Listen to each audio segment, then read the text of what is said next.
want to tell you about a plan you can follow which takes only a little time each day, 5 days a week, and which brings results out of all proportion to the time spent. For a moment, consider the things your mind has brought you. Everything you have, your work, your relationship with your family and others, your philosophy of life, all come to you as a result of using your mind.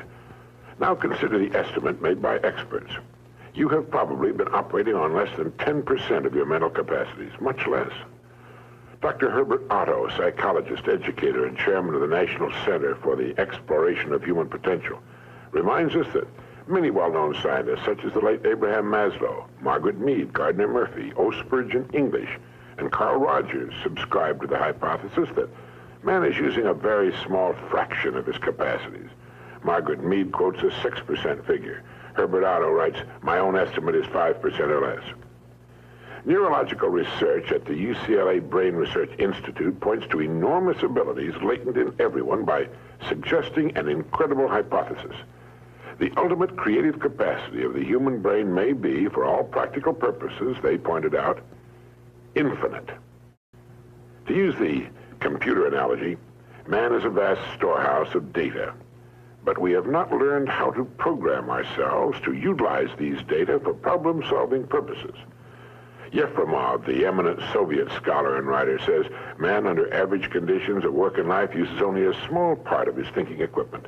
If he were able to force our brain to work at only half its capacity, we could, without any difficulty whatever, learn 40 languages, memorize the large Soviet encyclopedia from cover to cover, and complete the required courses of dozens of colleges.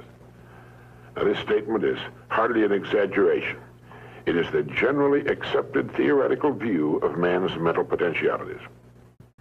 Now, how can we tap this gigantic potential? Well, it's a big and very complex problem with many ramifications.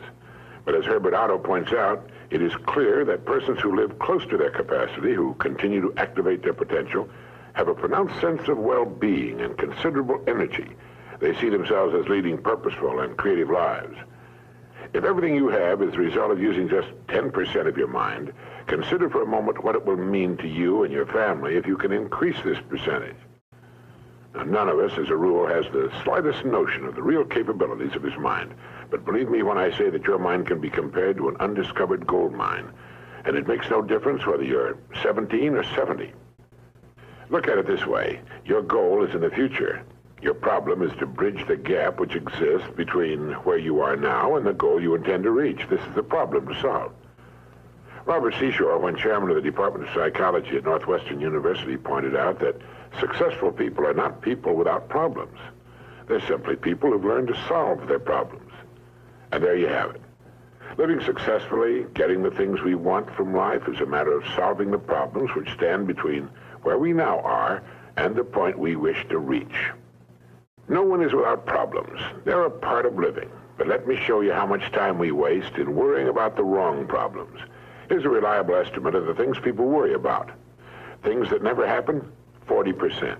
Things over and past that can't be changed by all the worry in the world, 30%. Needless worries about our health, 12%. Petty miscellaneous worries, 10%. Real, legitimate worries, 8%. In short, 92% of the average person's worries take up valuable time, cause painful stress, even mental anguish, and are absolutely unnecessary. And of the real, legitimate worries, there are two kinds. There are the problems we can solve, and there are the problems beyond our ability to personally solve.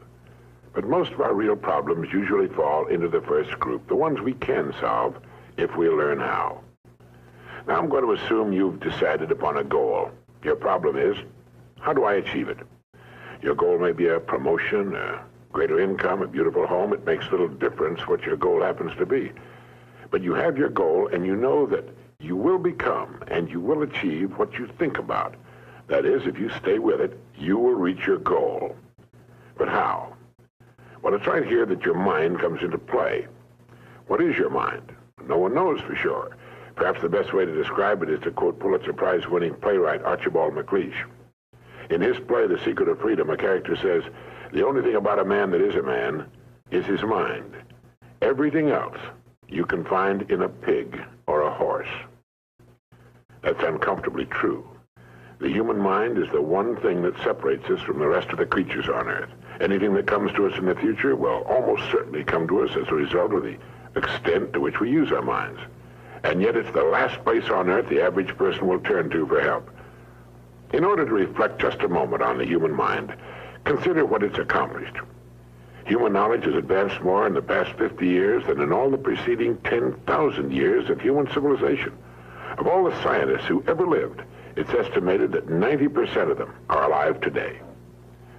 We've reached, in the area of ideas and human advancement, a plateau so high it was undreamed of by even the most optimistic forecasters as recently as 10 years ago. But every new idea triggers additional ideas, so that now we're in an era of compounding advancement on every front and in every area that staggers the imagination. Dr. Harlow Shapley of Harvard has said that we're entering an entirely new age of man. He calls it the psychozoic age, the age of the mind. And you own one, free and clear. Now let's look at a few facts. Now, the average working person has at his disposal an enormous amount of free time. In fact, if you total the hours in a year and subtract the sleeping hours, if he sleeps 8 hours every night, you'll find he has almost 6,000 waking hours, of which he spends less than 2,000 on the job. Now, this leaves him 4,000 hours a year when he's neither working nor sleeping. These can be called discretionary hours, with which we can do pretty much as we please. At least, our minds are free. Now, so you can see the amazing results in your life, I want to recommend that you take just 1 hour a day, 5 days a week, and devote this hour to exercising your mind. Pick 1 hour a day on which you can fairly regularly count. And during this hour every day, take a completely blank sheet of paper. At the top of the page, write your present primary goal, clearly, simply. Then, since our future depends upon the way in which we handle our work, write down as many ideas as you can for improving that which you now do. Try to think of 20 possible ways in which the activity that fills your day can be improved. You won't always get 20, but even one idea is good. Now remember 2 important points with regard to this. 1, this is not particularly easy, and 2, most of your ideas won't be any good. Now, when I say it's not easy, I mean it's like starting any new habit. At first, you'll find your mind a little reluctant to be hauled up and out of the old familiar rut. But as you think about your work and ways in which it might be improved, write down every idea that pops into your mind, no matter how absurd it might seem. Let me tell you what will happen. Some of your ideas will be good and worth testing. The most important thing this extra hour accomplishes, however, is that it deeply embeds your goal into your subconscious mind, starts the whole vital machinery working. And 20 ideas a day, if you can come up with that many, total 100 a week, even if you don't think on weekends. An hour a day, 5 days a week, totals 260 hours a year, and still leaves you 3,740 hours of free leisure time. Now, this means you'll be thinking about your goal and ways of improving your performance, increasing your service, 6.5 full extra working weeks a year. 6.5 40-hour weeks devoted to thinking and planning. Can you see how easy it is to rise above the so-called competition? And will still leave you with 15 hours a day to spend as you please.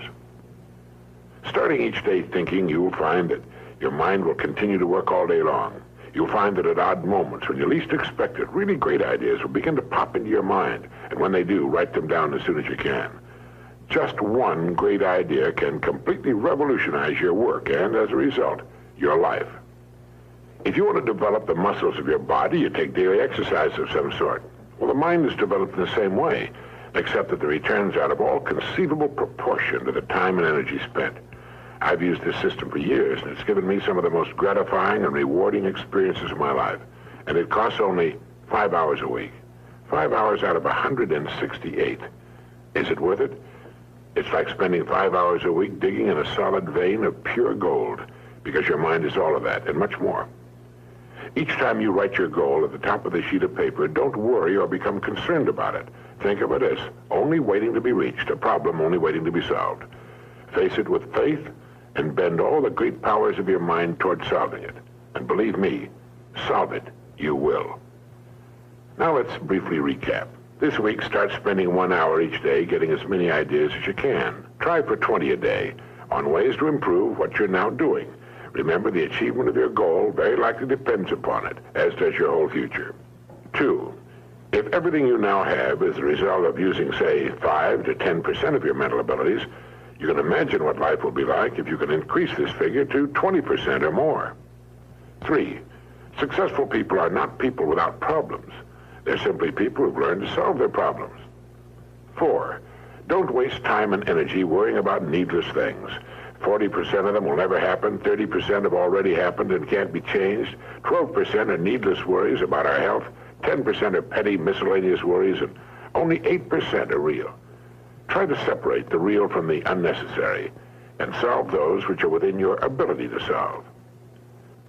Last of all, the only thing in the world that can take you to your goals in life is your mind, its effective use, and following through on the good ideas it supplies you.